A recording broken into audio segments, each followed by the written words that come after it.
Behind the fog of legend lies a wall no satellite has ever confirmed. For 3,000 years, kings, prophets, and explorers have searched for the barrier that keeps Gog and Magog from the world. Tonight, we ask the question no map has answered. Is the wall still standing, or was it ever built at all? From the first whispered campfire tales to the marble halls of empires, the names Gog and Magog have carried dread. In the Bible, they march as destroyers at the end of days. In Islamic tradition, they are the hordes trapped behind a wall of iron and molten brass. Greek geographers place them at the edge of the known earth.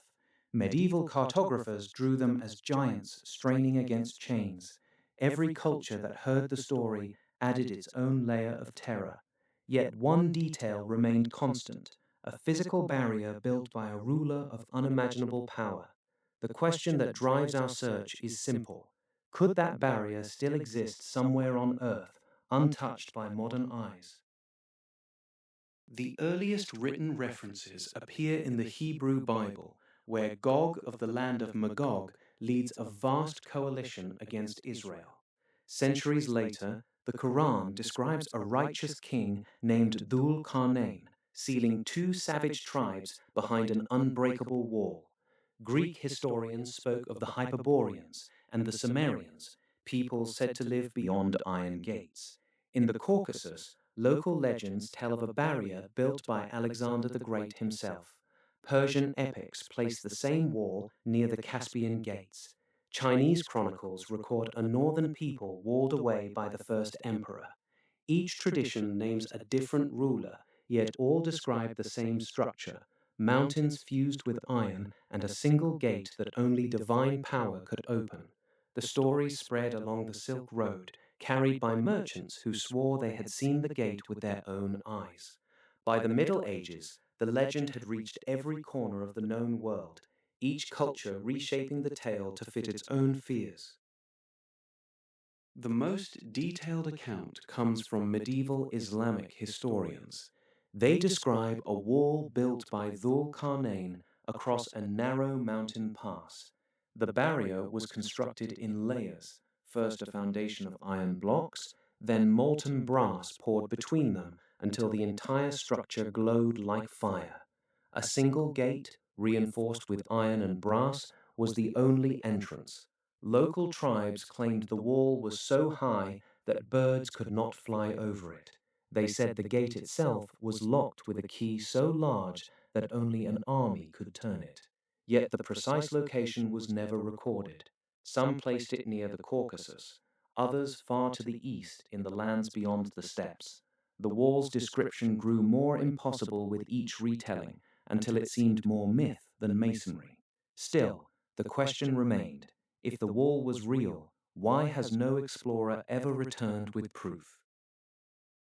Medieval travelers such as Marco Polo claim to have heard stories of the gate, but never saw it.